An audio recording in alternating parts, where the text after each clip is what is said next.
nanununog ng cell sites na nakaka-disrupt sa mga signals nila, nanununog ng mga truck at equipment ng construction, nangingikil sa mga businessmen, entrepreneur.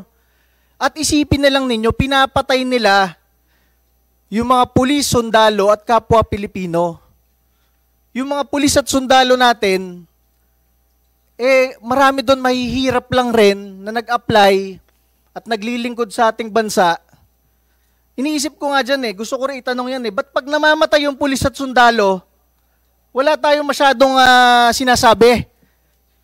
Hirap na yung pamilya ng pulis at sundalo kumuha ng benefits, napatay yung anak nila ng NPA. Pero pag merong napatay na NPA, syempre lalabas na dyan lahat ng grupo. Dating member ng karapatan and everything, democratic, ganito yan. Sinasabi ko, inuulit ko ngayon, the only reason kung bakit lumalala yung red tagging na yan is because tinotolerate natin yung vagueness ng mga termino, academic freedom. Okay lang pag-aralan lahat ng ideologies at ideas. Okay nga lang pag-aralan yung rebellion Pero when your students, your members, bear arms against the government, against our republic, dapat na magsalita yung universidad na yun, hindi namin tinotolerate yun. Hindi yun, pupunta tayo sa Senado, dito lang natin sasabihin yung magagandang gusto marinig ng senador. We contribute to the vagueness of the problem. Kung si Raul Manuel, kinokondena niya yung members na napapataya sa NPA, tapos ang usapan. He is not tolerating. If UP and PUP condemn alumni members who become NPA or students who become NPA, tapos ang problema. But as long as we do not speak against this youth recruitment on a regular day, we tolerate on regular days for it to happen. Siyempre dito, pagharap natin sa senador, gusto natin na makaalis na dito, mabigay sa senador kung anong gusto niya marinig. Ganun rin pag budget hearing.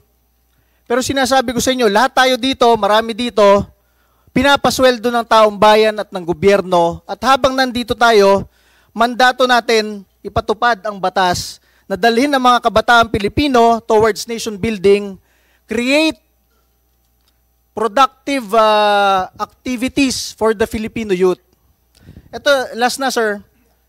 Dito kasi sa sinasabi natin dito, enjoin the Filipino youth to become nationalistic and patriotic.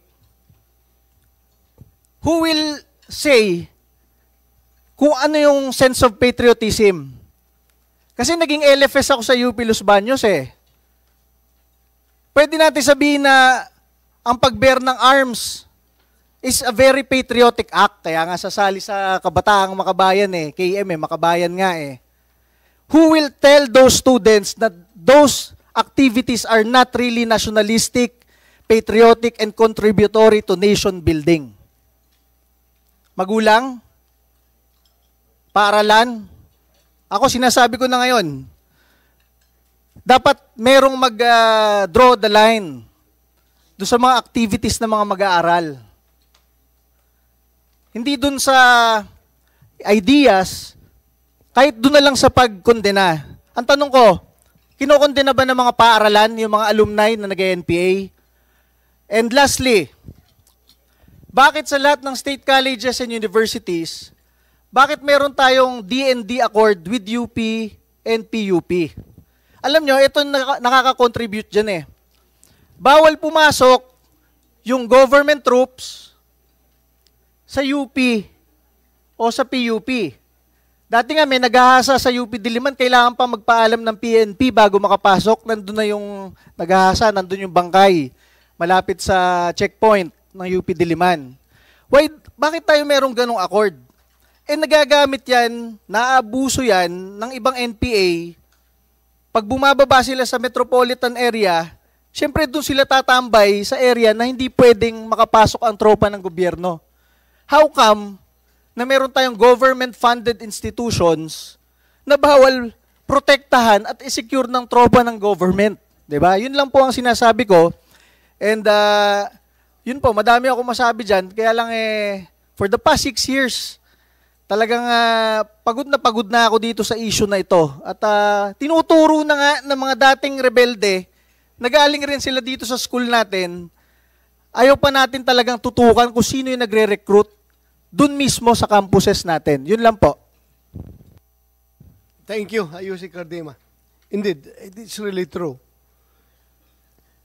A problem cannot